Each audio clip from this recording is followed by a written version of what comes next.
Begin with love. Regine Valiente.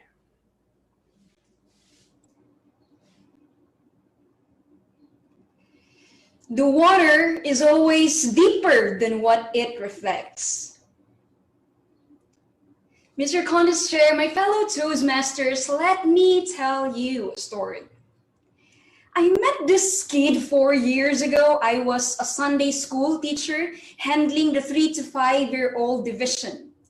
He was the most unruly kid in class. He would hit anyone, throw tantrums, yell and scream. He never listened.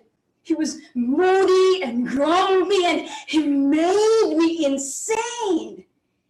Basically, he transformed my quiet life to a war zone. He tested me to the full and frankly, he was winning. I did not know what to do. I was about to give up. In desperation, I talked to my pastor about this monster of a kid. I poured my heart out. I was angry, confused, disturbed, more angry, and hopeless. I asked, what can I do? What must I do? He looked at me and smiled. And then he said something that staggered me. He said, begin with love. I was stunned in silence. But my thoughts are racing. Begin with love? What? That's it? That's all you can say? Okay, right, I get it. We started this ministry to teach kids about Jesus' love and to show them this kind of love. But it's just so hard to love someone who is definitely unlovable. I mean, it's so easy to love a kid who is naturally adorable, sweet, gentle, and obedient, but not this kid. This kid is like the son of Godzilla and King Kong. Of course, I did not say that because he was worse. And then something happened. One Sunday, we decided to visit each kid's family to offer them prayers. Honestly, I did not want to go. When we got to the place, a huge, stinky canal with the dirtiest water you have ever seen assaulted our senses. This was an unpleasant place. It smelled, it was defiled, it was filthy. And just across the canal was a very small hut. And in that hut and in this unforgiving place lived my monster. My heart melted when we learned that his parents just got separated. His mother left with 2 of his siblings, and most of the time, his father was out working in order to feed them. There was no one there to take care of them. He was left alone with his 5-year-old brother and his 7-year-old sister.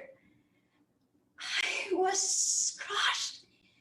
How on earth could a 4-year-old kid bear all of this? This was monstrous. Then I began to see where he was coming from. He was not a monster. I only saw my ugliness and not his reality. I left with a heavy heart. The following Sunday, we all went back. And this time, I wanted to go back.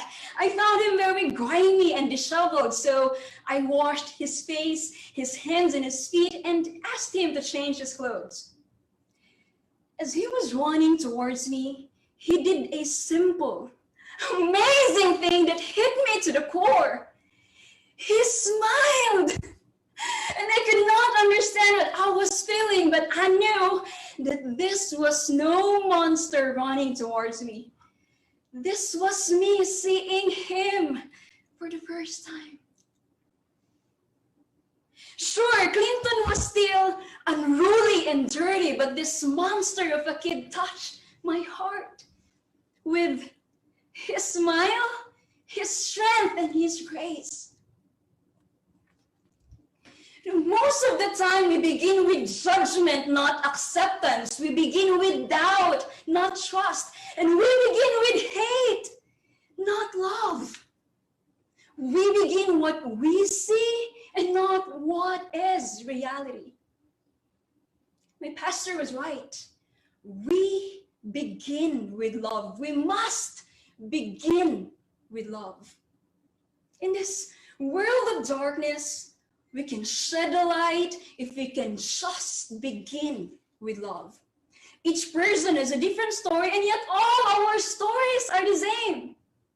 We may not know each other, but in our hearts, we all do. We may never know how our light pierces the darkness, but we know that with love, the love shines through. Because love is the light that makes monsters smile. Philosopher Rainier Maria Rilke once said, "Perhaps all the dragons in our lives are princesses who are only waiting to see us act just once with beauty and courage." Perhaps everything that frightens us is in its deepest essence something helpless that needs our love. I know, I have seen it with this kid I met 4 years ago. Mr. Contest Chair,